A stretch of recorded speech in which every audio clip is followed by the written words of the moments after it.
Move over, Taylor Swift. The biggest album drop in America is today, and it's Brett's version. This is Locked On Big 12. You are Locked On Big 12, your daily podcast on the Big 12 Conference, part of the Locked On Podcast Network, your team every day.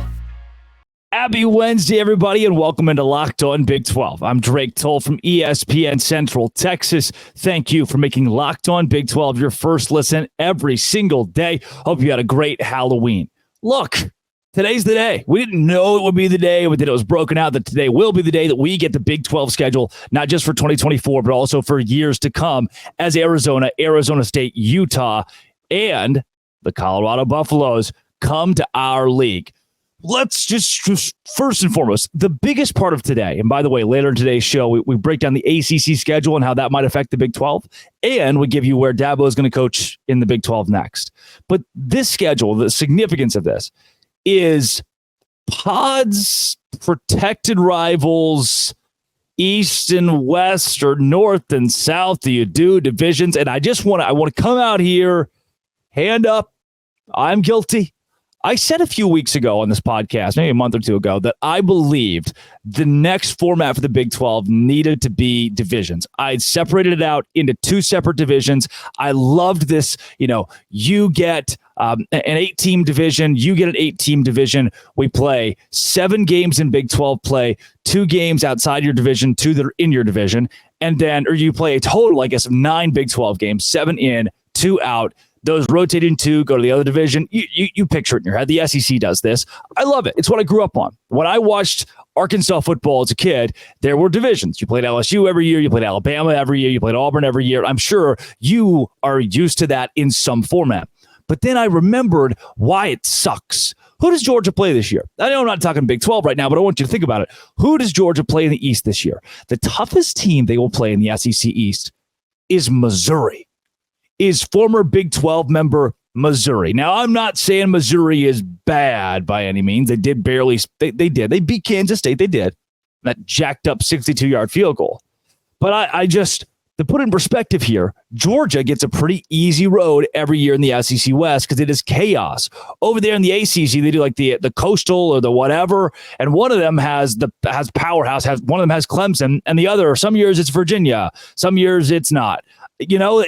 It's funky because it feels like the good teams get stuck in one division. Go to the Big Ten, where Michigan and Ohio State and Penn State are always duking it out in the same division, and they crap out Wisconsin on the other side, or they crap out Purdue on the other side.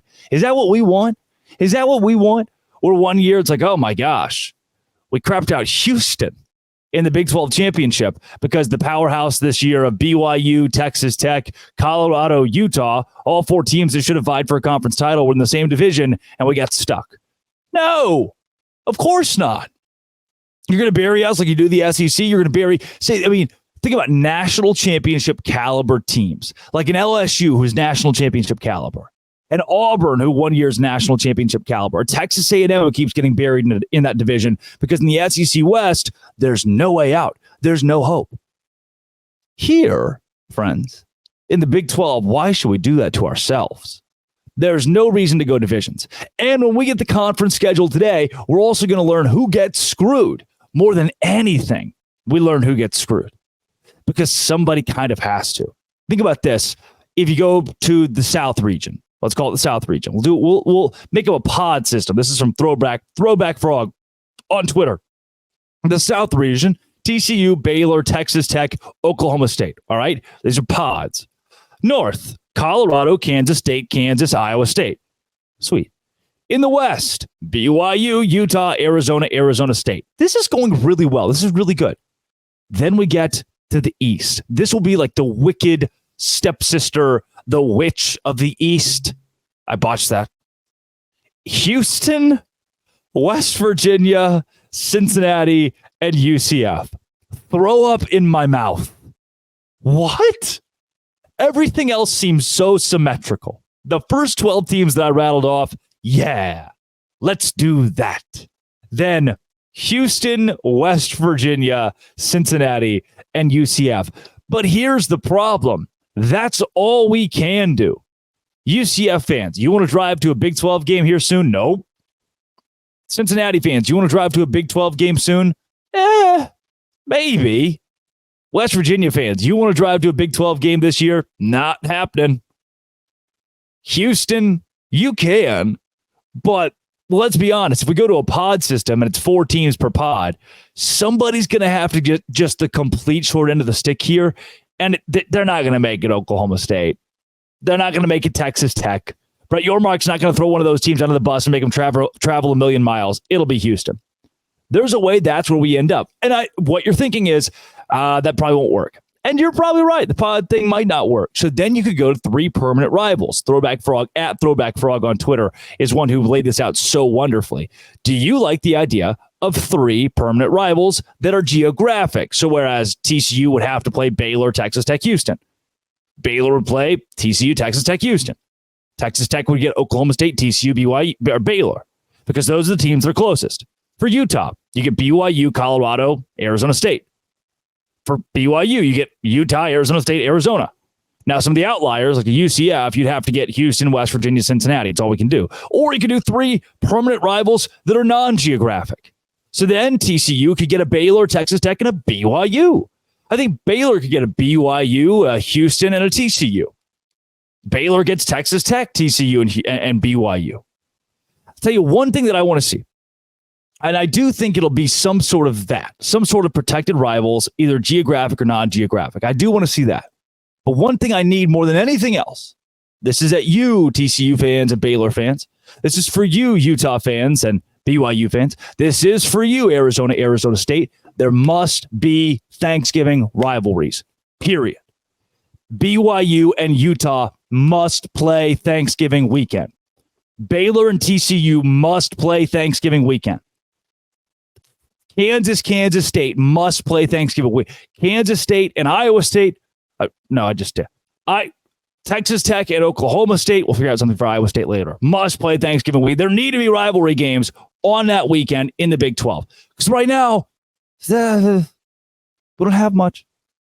The Big 12's marquee rivalry was Texas OU. That wasn't Thanksgiving week. There needs to be everybody's geared up and ready to see a massive game between BYU and Utah at the end of the season for somebody to compete for a Big 12 championship. Close your eye. Close your eyes. Unless you're driving. Unless you want to. BYU and Utah are playing in a massive game at the end of this season, and they get to figure out which team, one's 10-1, one's 11-0, which team goes to the Big 12 championship in a couple weeks.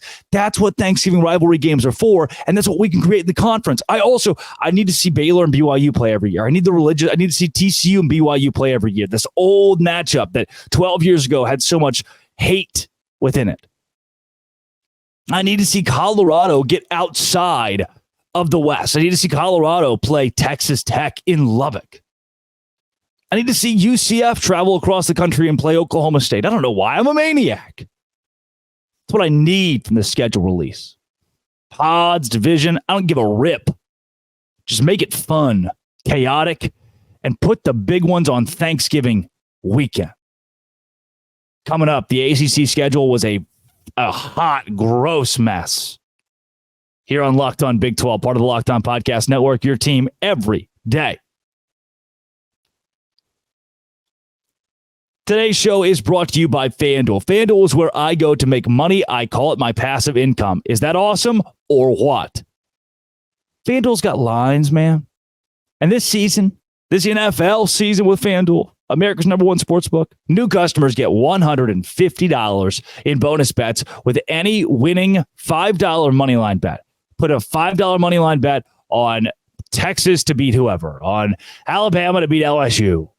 And if it hits, you get $150 in bonus bets. That's $150 if your team wins. If you've been thinking about joining FanDuel, there is no better time to get in on the action. The app is easy to use. There's a wide range of betting options. You get spreads, player props, over-unders, and more. All of that, get creative. Do teasers at FanDuel.com/lockedon. Kick off the NFL season. FanDuel is an official sports betting partner of the NFL.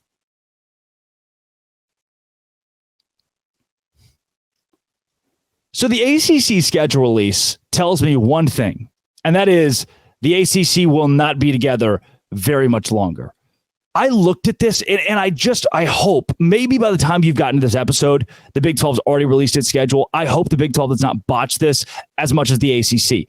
And what you're probably thinking in the back of your head, it's like, oh, how could you botch it? It's just a schedule. It's what realignment is. This is what realignment does. The schedules look kind of the schedules look a little funky. Brother, what? Florida State. I'm looking at SMU's schedule. Florida State travels to SMU. Do you know how royally pissed? Florida State gets a conference game against Cal, and it's at home, and has to travel to SMU. How royally pissed that this team, this little Mustang team from Dallas, that is so, how do I want to put this? They altered the SMU logo a little bit more than anybody else in the schedule release to include the letters S, M, and U and a Mustang logo, just so everybody knew who it is. Like, it's SMU, not St. Mary's, but Southern Methodist University. And now Florida State has to pack their bags and fly out there. Is this a cruel joke? Is this a slap in the face for fun on purpose? As I looked up and down this thing, I was baffled the fact that, like, Boston College has to go play SMU. Cal is flying out to play. Pitt has to go play SMU. And I know that I'm using SMU as my cornerstone here, but they really are. They have decided we will go to your league and we will pay all of the money. You will give us $0. We will be charity to ourselves. I just want to play with the big boys. I just want to be at the Thanksgiving dinner table. I just want to go embarrass myself by, number one, requesting this, number two, getting it, and now following through with it. The fact that Stanford and Clemson play, that's nuts. Stanford hosts Louisville. The poor Louisville Cardinals have to go to Stanford, fly across the country for a football game. Wake Forest has to go to Stanford. Virginia Tech, Stanford is a conference game. Virginia Tech and Stanford in California. This is just not what college football was meant for. And maybe what I'm getting wrapped up in is a very fan thing. The money's there. The NFL does this. This is not abnormal to have large travel in college football. Think about the fact that that West Virginia flies to play Arizona. That's tough. I get that is similar to this. Culturally, it doesn't make a lot of sense, but it's the way college football is going. It is still better than Syracuse and USC, or make it Rutgers and USC playing. But the wild part about this, Syracuse plays Stanford. Syracuse flies to Cal. Brother, you know who is already upset about this? Clemson, Florida State, Miami, UNC, NC State. There are teams that were already not excited about this idea. And now NC State has to go to Cal. Your deciding vote has to pack its bags in the middle of the fall and fly to Cal. Clemson, who doesn't want to do this and already has their own turmoil themselves, they have to go nowhere. Yeah, they got lucky. They got Florida State, Pitt, Virginia Tech, Wake Forest. They, to me, seem like the one that's not as pissed as Florida State, and they lucked out. Their schedule's great. But then Florida State, the one who's most pissed, the one who's leading the charge with this, goes to SMU. And here's what all this means. Number one, you botched your schedule by virtue of the fact you botched your conference. You brought in SMU, Cal, and Stanford. You had to, as a safety mechanism for when other teams leave. Now when the schedule's released, you expedite the process of those teams being pissed off and leaving. They don't want to stick around for this. Nobody wants to stick around and see this. Nobody wants to watch this. Stanford, Cal, and SMU are bringing you effectively nothing. Cal's got more debt than anybody else in college football. SMU is paying its own way in there because it knows it's not going to make you any money. And for Stanford, spectacular Olympic sports, great academics. Football's bad, and it doesn't change the fact of where Stanford's located. So with this, start making your wish list as a Big 12 fan. Mention how the ACC might want to poach West Virginia, might want to poach TCU.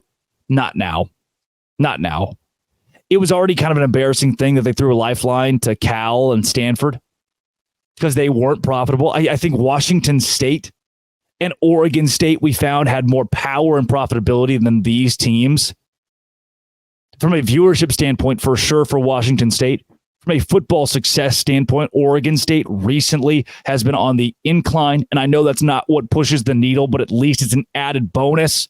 These teams bring you non-competitive football, and now you have to load up Florida State, who already doesn't want to be there, onto a plane and fly them out. This is the beginning of the end for the ACC, and when it does end, the Big 12 will be there. The Big 12 will be there saying, give me your huddled masses, you're tired, you're poor, you're weary. We'll take them. A clown show of a schedule. And I can only hope the Big 12 doesn't do the same thing. That's the goal here. We're in an era of college football where SMU is hosting Cal in a conference game in the ACC. Coming up, where will Dabo Swinney coach next? And is it your Big 12 team? Maybe. This is Locked On Big 12, part of the Locked On Podcast Network, your team every day. Today's show is brought to you by eBay Motors. eBay Motors is where I go to keep my ride or die alive. I am very good at doing bad things to my vehicle. I wreck. I get flat tires. I have to go to the other day. I went into the shop and they're like, dude, you need new shocks. I don't know what that means. So I went to eBay Motors, told that I need new shocks, and they said, sure, we can get you some shocks. Roof racks, exhaust kits, superchargers, LED headlights, and more. Whether you're into speed, power, or style, eBay Motors has got you covered. 122 million parts for your number one ride or die. You'll always find exactly what you're looking for with eBay Guaranteed Fit. Your part is guaranteed to fit every time, or your money back. With eBay Motors, you're burning rubber, not cash. With all the parts your car will ever need, it's easy to turn your car into the MVP and bring home that win. Keep your ride or die alive at ebaymotors.com. Eligible items only. ebaymotors.com. Exclusions apply. ebaymotors.com. eBay Guaranteed Fit. Only available to U.S. customers. This Dabo Swinney and Clemson thing, to me, is the beginning of the end of the Swinney era at Clemson. I've heard head coaches get fired up before. I've heard head coaches say some crazy things before, and you think, I still believe in that head coach, and I don't think he's gone insane. But then I listened to this, and I'm going to play the clip. I'm going to play the Dabo clip, and I thought, oh, he's lost it.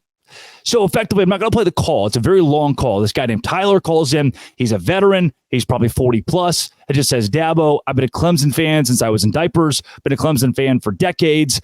Before you were even here, I was a Clemson fan. And I just, I have a lot of love and respect for you, but they're paying you $11.5 million, second highest paid head coach in the country, to go 4-4. How do you justify that? Which is a tough question. But to me, it's like, oh, we should probably be asking those questions more often. Hey, you're winning every year, and then you just kind of stop winning, and now we're paying you $11.5 million. That's weird. Like, if I'm just not doing my job one year, it's like, I'm going to take this year off. I had a bad year. I'm going to have to face the heat as a podcast host, much less a college football head coach.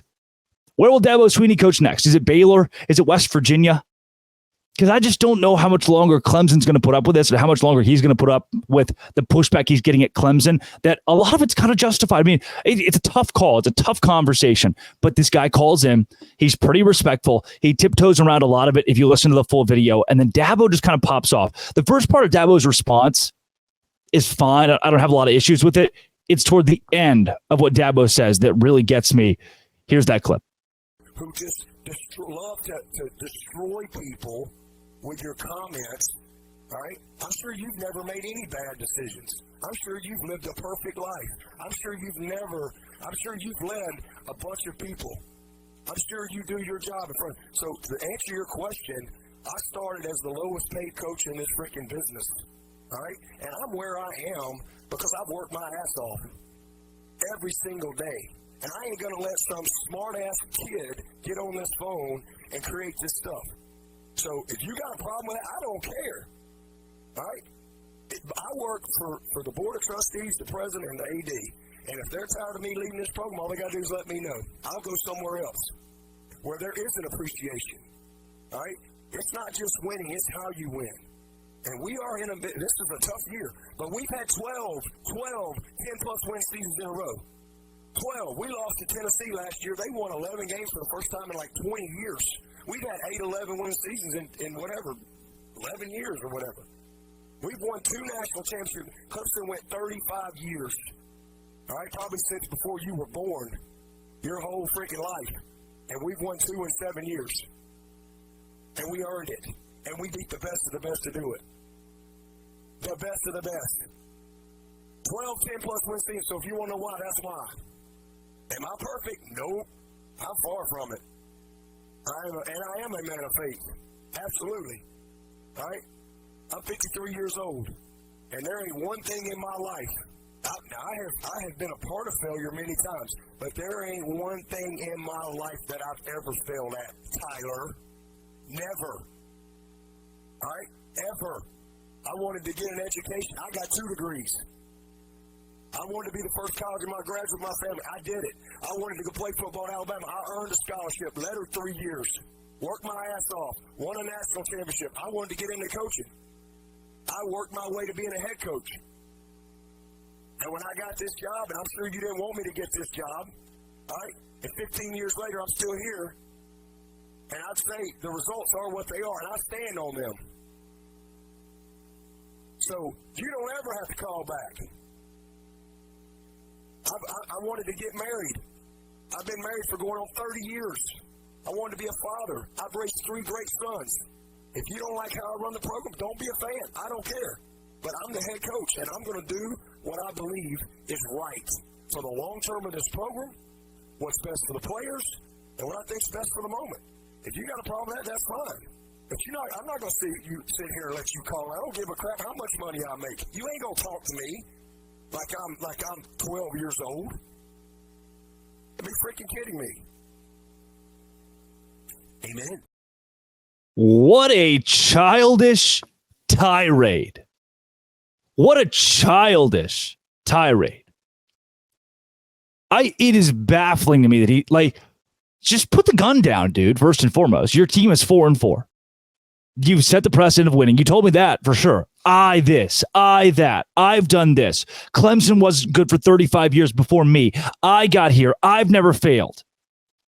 And again, the first part of his answer, I thought he was fairly normal early on, and then finished it off with, look what I've done. Look who I am. I never fail. He turns on the caller who he doesn't know, who the caller mentions kind of in passing. He's a veteran. He's a massive Clemson supporter. He says, I'm a big supporter of you, Dabo.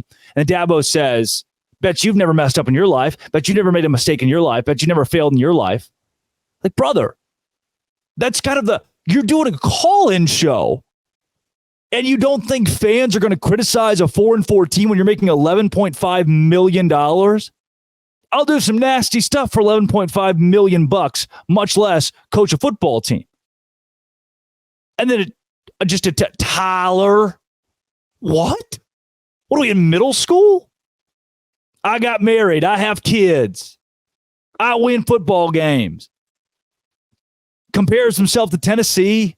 We're better than Tennessee. They just did something they haven't done in years. What adult? If you're that guy, somebody goes, hey, man, if somebody came to me and said, hey, I felt like your podcasts last week just weren't as on point as usual. Felt like you were in a slump. Oh, yeah? Well, have you ever made a mistake? I bet you've never messed up. I bet you've never had to lead people. I bet you've always been perfect. No, it wouldn't be my response. I'd say, hey, thanks for the feedback. I agree. I disagree. Here's where I can get better. Let's just be an adult.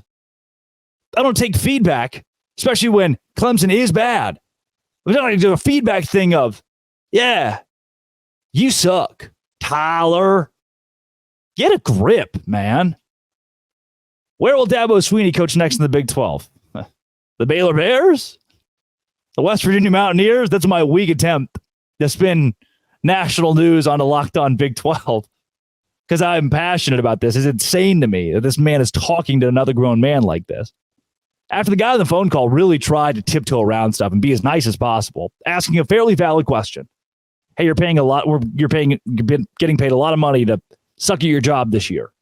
Well, this veteran probably doesn't make anything close to $11.5 million. You never call in again. Grow up. That's insane. And the caller mentions how he's like, hey, since 2018, just feel like you haven't preached as much about, not having an ego. Feel like some of your press conferences have been a little more airy or arrogant. Now, that's something that for the caller to say is very pungent. That's a pointed thing to say. And Dabo's response proved it. Proved that comment from the caller wasn't too far. It was spot on. I've never failed. God bless. Maybe he's at Baylor next year. Will I have to cover those press conferences? Thanks for making Locked On Big 12 your first listen every single day. Again, I hope you had a happy Halloween. This has been and always will be Locked On. Thanks for making it your first listen every single day. Dose grande.